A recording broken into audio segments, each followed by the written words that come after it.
There are lots of tutorials on YouTube how to make these paper tubes, so I'm not going to waste a lot of time making a lot of these to show you. I'll just make one quickly to show you what it basically involved. The length of this paper is not important, the width is not important. This happens to be about 3 inches. It can't be too thin, you're trying to roll it. The longer a stick or something you have, the longer these tubes can be. This is long enough for me, the tubes I make, for the projects I work on. So you put the piece you're going to use, in this case it's my paintbrush, down on the paper, fold the paper corner over, crimp it into the side, and just start rolling. Usually when I get about halfway, I lift it up and do the rest by hand so that it's nice and tight. You roll it all the way to the end, nice and tight. Take a little glue, put it on the end to the point, fold it around, pull out the paintbrush. That's the tube. To use the tubes, you flatten them.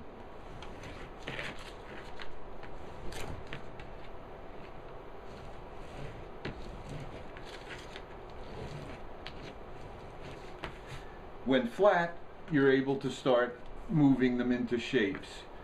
This shape was made with this screwdriver, just by me putting the piece around the screwdriver and keep winding it over and over and over and over again. I did this, it took 2 tubes to make this, and then when you glue it, the end down obviously, and pull it out, you can see that I have the squares that I used to make the sides of this box. Try and take a look at this closer.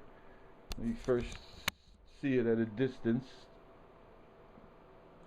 And take a look at this close up, and I'll be able to show you how each part was made.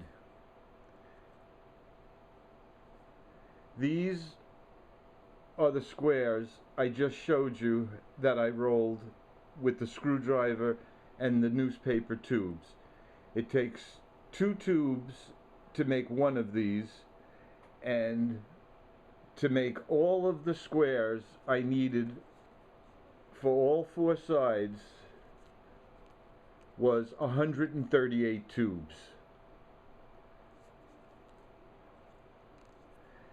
Then the tubes are first glued together side to side in a string, a line, and I make 4 lines and then glue the 4 lines together at their meeting place. This is all with regular Elmer's glue. The corners are ice cream icicle pops, you know, icicle sticks that you get in craft stores. There are 4 of them glued together and then wrapped with the same newspaper as this, so that you don't see the sticks, you don't see the lines of the sticks. Probably might be able to see it on the bottom sometimes, but you don't see the lines of the sticks, and then that can be stained the same way with the acrylic paints that I use to model this with a sponge, to just pat them out with a sponge to make it look old and kind of aged. On top, I took a thick piece of cardboard, not corrugated, the kind that are in orange juice, orange containers that you buy at the store when you buy oranges, and cut that and mitered it into the corners so that there would be a top edge on these squares.